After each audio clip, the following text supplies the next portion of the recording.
silver bells all seem to say, throw cares away. Ding dong ding dong, ding dong ding dong, ding dong ding dong, ding dong ding dong, ding dong ding dong, ding dong ding dong, ding dong ding dong.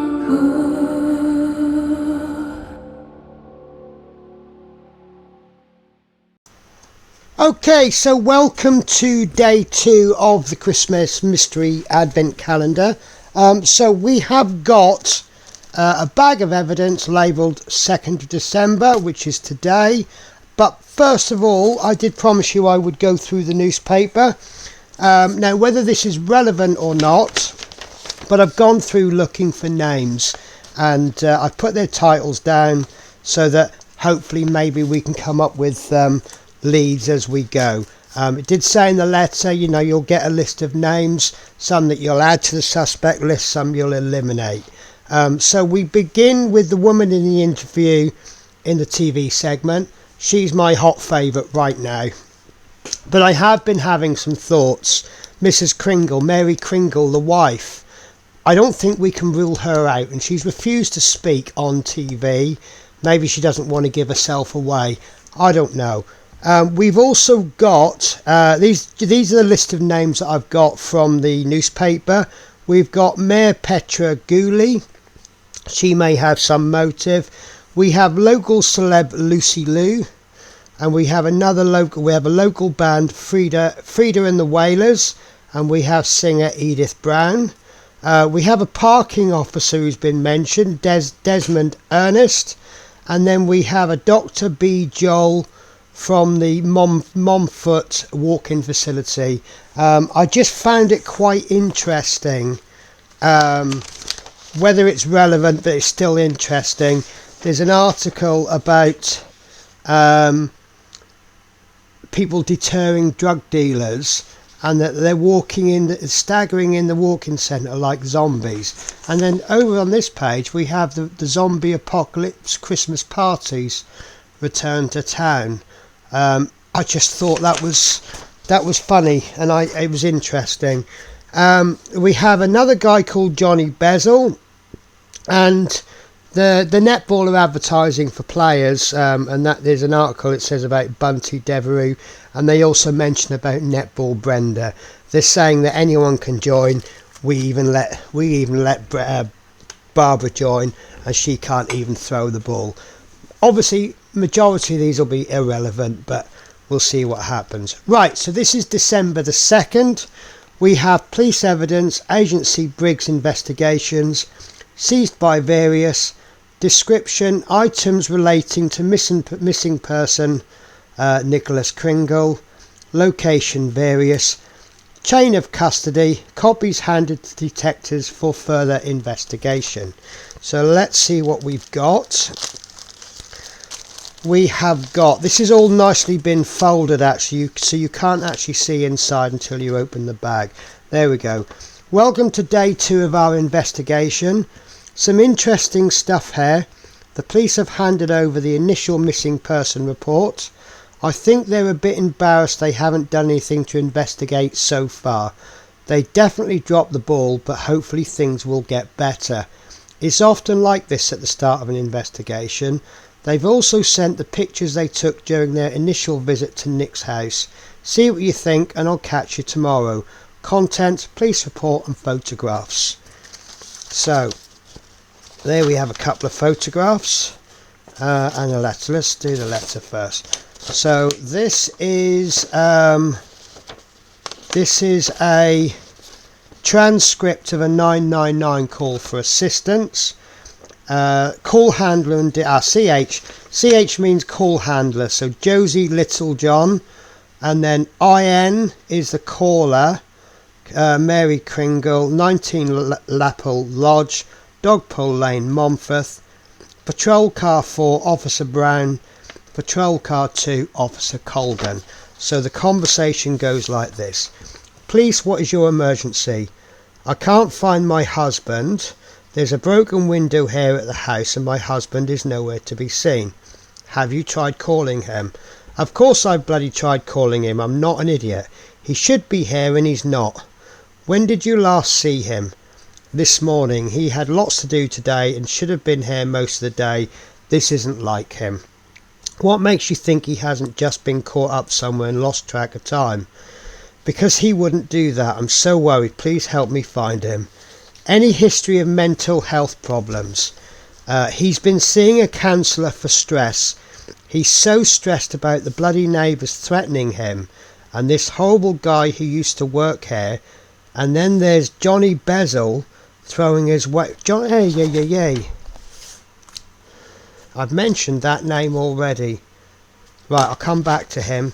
Right, so then there's Johnny Bezel throwing his weight around.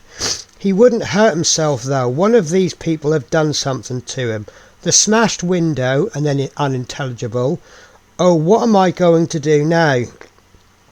Okay, I'm going to get an officer on the way to you. Aside from the window, are there any signs of disturbance? What more do you need? Someone has smashed their way into our home and my husband is missing. Are you even listening to me? I'm assigning an officer to visit. Are you sure there's no one in the house? I'm not answering any more of your stupid questions. Get the police here now. Call disconnects. Patrol car 4 assigned. Car 4, update arrival. Speaking to caller now. She's very intoxicated and aggressive. Please send another unit to assist. Patrol car 2 assigned. Car 2, update arrival. Car 4, update. Caller has calmed down.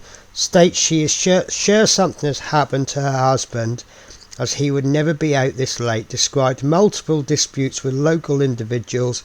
Missing person is stressed but not suicidal. Home search, no apparent preparation for extended trip. No missing toiletries, bank cards, phone and wallet missing. No note left. We've taken a few photos of the address for info and seized a letter addressed to the missing person. We'll update the system with these as soon as possible.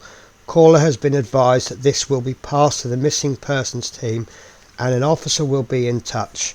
End of report.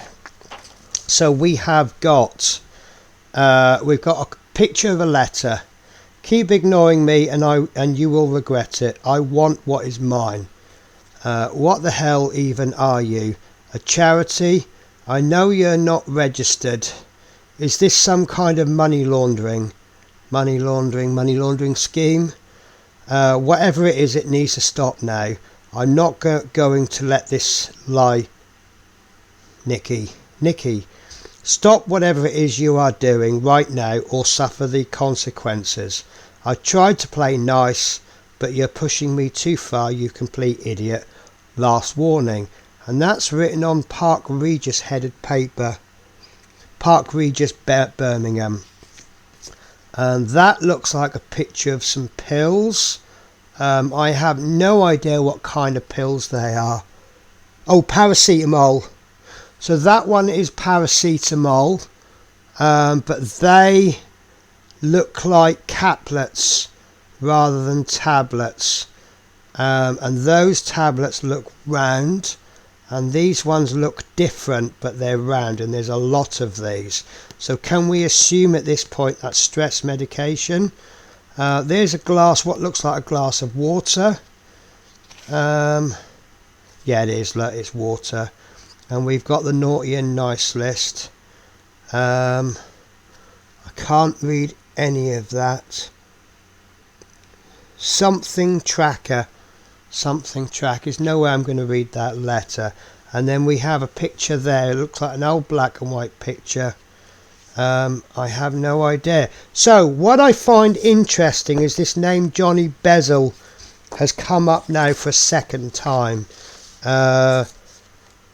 So Johnny Bezel used to work for him. So let's check the newspaper and we'll read the article involving Johnny Bezel. I can't remember where Johnny Bezel was mentioned. Rocket Man Johnny Bezel picks art competition winner. Okay, that doesn't seem very... Leicestershire's very own Rocket Man entrepreneur. Johnny Bezel has chosen the winner in the Rocket Man art competition as part of the much publicised celebrations Bezel offered local school kids the chance to win free toys for a whole year by creating a drawing of his recent trip to space. He chose the winner, Lucia Slovak, aged 7, from his hospital bed at the City Royal Infirmary. Lucky Lucia will now be able to choose one toy per month to a maximum value of $9.99 from January 2024 until December. Bezel is still being treated for an unknown viral infection which appeared to strike him down after his recent appearance at the International Space Centre. Hours after speaking with Space and or NOSM fans, Bezel was taken ill and managed to call for assistance before falling unconscious at his Montfort mansion. His spokesman says he remains in good spirit and is remaining in the hospital while further tests are carried out. So, is any of that relevant? We've got a viral infection. So let me...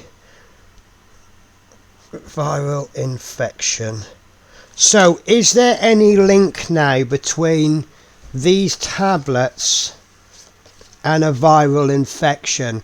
Are these tablets actually his? Do they belong to Johnny Bezel or do they belong to Nick Kringle? I don't know. I might be sending you off on the wrong paths, but guys, tell me what you think. I'm going to end the video there, but I think that's a little bit interesting. I must confess, when I just looked at the photos and I read the thing, I'm not sure what we've got, but we have a name of interest. I actually have two. I still think it's that woman myself. I don't trust her. But we've got two main names come to the top now. The woman on the TV segment, Johnny, and of course we've got Mrs. Kringle as well. So it could just be a vendetta against Johnny Bezel.